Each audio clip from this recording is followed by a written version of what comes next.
Hello and welcome to Reportage. This is Danish bin Nabi. Konark Publications has come up with a wonderful account on the devastation caused by the floods in Kedarnath in 2013. The book is titled The Raging Himalayas and a Warming Planet by Asokan Krishnan. It is a first-hand account of a group who, by mere chance, survived the devastating floods and lived to tell the world what basically happened in the foothills of Himalayas in 2013.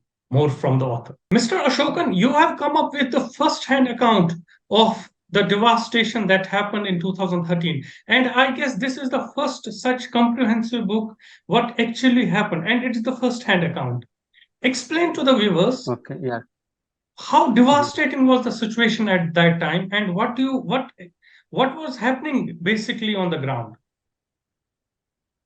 Okay, actually, we actually set out for the Himalayas actually to see the Char Dhamas, and we started with Yamunotri, and then we proceeded to Kedarnath, Yamunotri and Gangotri, then Kedarnath, and when we were in Kedarnath, we started from Gauri Kund, and all the way it was raining heavily, and we reached Kedarnath, and there was a big line to see the deity, and we waited there for a couple of hours. Then we decided to leave the place because we were not able to make it to Gauri Kund if we waited there for long, because it was late afternoon. So we left there without seeing the deity, and from Gauri Kund, we stayed in Sitapur, and all the way actually there was heavy rain actually. So we luckily get out of the region in time for the flood actually. So when the real flood happened, we were not in the vicinity. Finally, you were stuck in the Badrinath, if I'm right? Yes, that's Yes. right. Yeah. Why did Yes. and you were stuck in Badrinath at least for 1 week to 10 days. You have also protested when you write in the book that there were protests going on by these pilgrims. You even Yes. blocked the roads, but still Yes. no help came Yes. to you from the government. Did government fail the pilgrims? Yes. It seems so, but also we had to be considered that they were giving priority to other pilgrims in Kedarnath area, and that's what we were told. So they are actually shifting. They actually shifted their attention to Kedarnath. So we were left out actually, but we saw many governments, state governments coming and helping people who were stuck there, but basically we were not being helped, and so also there were so many thousands of people there, and the army actually was, I mean, the way we expected, the army was not doing nothing actually. Basically, based on our expectations. Mr. Ashokan, you also explain in the book, it was one of your group members who finally called Prime Minister Narendra Modi, who was then a chief minister in Gujarat in 2013, yes, and who basically helped you to get out of that situation. Yes. Actually, not directly, indirectly. He actually called, I think, his partymen or his liaisons there, and within hours, a group came and offered this help to us. So it was primarily because of him, but not directly, indirectly. But he did help you. Yes, did help. Surely. Mr. Ashokan, explain to the viewers. Yeah, please go ahead. Okay. It was just one call, lasted maybe 2 or 3 minutes.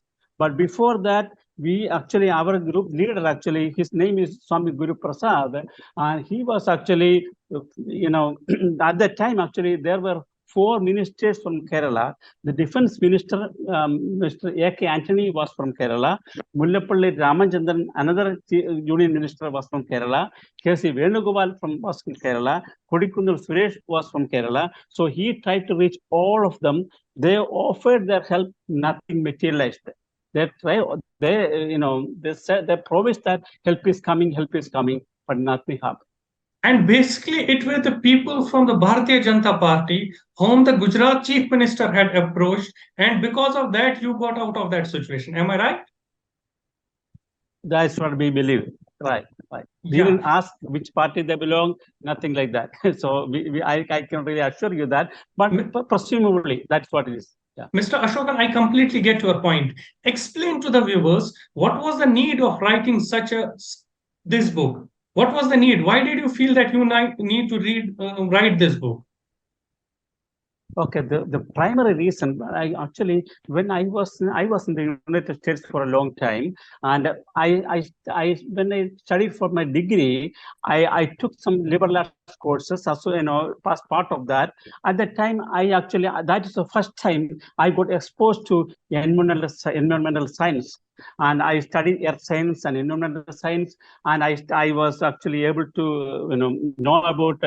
Thorough in detail, Rachel Carson, and then I talk about Dr. James Lovelock, Al Gore. So all these were suggested readings. So I started reading them, and I pursued their work much in depth actually. So I got very fascinated. That was a foundation. That was a foundation. Then when I visited Badrinath and our Himalayas, then I saw what was going on there. So, unscientific constructions and building, highways and tall buildings, and, so it was completely, shook me. So it was not that I expected from the Himalayas. So I want to bring that point about how we are disregarding the nature, how we are disregarding environment. So I want to talk about that using this as a background, using the Himalayas as a background. I want to talk about that larger theme. That was my intention. I'm coming to those points. Mr. Ashokan, I'm coming to those points. In the book, you have also mentioned that there are regions in the Himalayan mountains who are sitting time bombs, waiting to explode. Why do you think they are time bombs? Okay, as you may know, Himalayas have so many lakes actually on top of that, and the lakes actually are full of water. When glaciers melt, when rain happens, this will get filled, and then because of global warming, the ice that connect them together like a cement, it melt. It will burst, and it will cause damage. So global warming is the fundamental reason. So that's what I want to talk about that. And I mean, this is not public knowledge, but I am just sharing my knowledge. That's all. There's not exclusive to me, but this all scientists and everybody, all experts know this. So this is what I call time bomb. But Mr. Ashokan, you have labeled it a time bomb, waiting to be exploded. Okay. Do you think that it can explode anytime and we can again see a situation like 2013, what we saw in 2013? Yeah, surely, because since 2013, it has been happening very often. Last year also, every year, we see this calamity repeating, but not to that extent, unfortunately. But yeah, I mean, when the temperature rises, this phenomenon is continuing. It will happen. And I mean, there are so many settlements in and around Himalayan valleys, and so many constructions. So we are actually weakening the mountain. So when this happens, the calamity, the devastation will be huge. That's what I'm talking about. As long as the glaciers melt, this flood will happen, but the calamity because of the flood will be huge if we don't take necessary precautions. Mr. Ashokan, we have again seen in 2023 that region was again hit by the floods. Most devastation this time took place in the Himachal region. Is this the thing, the time bomb you have labeled? Is this what you mean by the time bomb? Yeah, surely this is the kind of pattern. it's a pattern because as long as this, we know that the global warming actually there's no there's it is progressing. We are reading news reports about that. So there are no serious things to cut down emissions. So the globe is warming up and the climate change is happening. So we have no control when the rain happens. They cannot predict that properly. This will happen when we were there also. So when there is not supposed to be rain will happen. Clouds will burst. So this nature is going out of control, and this kind of things can happen anytime. So we had to cut down our construction. We had to be scientific first of all. Plus, there should not have so many people there. Also, the pilgrimage also we had to curtail it, because I was one of the pilgrim went there, but I feel a sense of guilty because I am part of the problem. So I would say the government has to control the flow of pilgrims, and then we should actually minimize the damage we are. Mr. Ashoka, I am coming to this number of pilgrims questions bit later. But first, you also write in the book that on the river fronts, on the river beds, all along this Char Dham, which we call the Badrinath, Kedarnath, and the Gangotri, and the other one, unplanned hotels, unplanned restaurants, unplanned these small dhabas have sprung up. Why has government failed in tackling such an issue? I think they all are collaborators, because that's what I feel. Because without government's permission, how can they build a big concrete post, a concrete pillar in the river, way inside the river? So government has to. Government means there are officials who are corrupt. That's what I feel. They bribe them and they get the permission. Otherwise, who has the right to construct a big, this kind of construction inside the river, Ganga River, Mandakini River? How can they do that? So they have support from the government officials. Maybe not the right way, but through corruptions they get the permission. And also when I saw beam, in order to strengthen the building, they have big actual beams going inside the mountain. And we all know that Himalaya is the youngest mountain in the world. It's too delicate. We should not actually, we should not do this to Himalayas. It is very delicate mountain, very soft mountain. And anytime actually rocks and even if a small rain happens, rocks will roll out, sand will come, it is very dangerous situation. Yeah, when we were actually going to Kedarnath, one of the porters told me that be careful, anytime rock can roll down. So be careful. So I never expected that. I thought it is a safe place. So I went as just a picnic actually, even though it was a pilgrimage. I never expected anything danger to go into the Char Dham. So that was my first shock actually.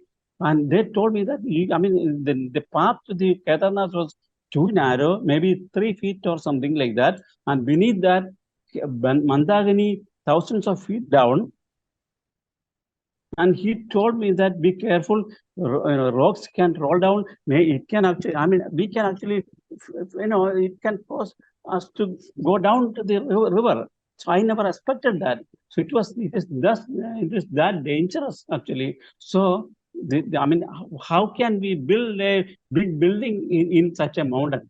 So it is purposeful, by all those people actually. So just for making money or economic advantage, they are actually gambling with this. That's why I feel, and government should not have allowed that.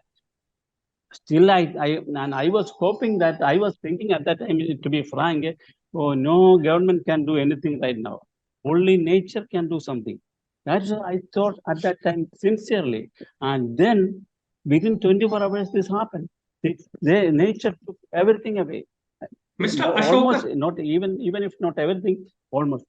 Mr. Ashokan, in the book, you also write that this Char Dham pilgrimage starts in April, May, and ends up in September, October because of the weather thing, because of the weather Yes. climate which Yes. we see. Then there the snow comes in the winters.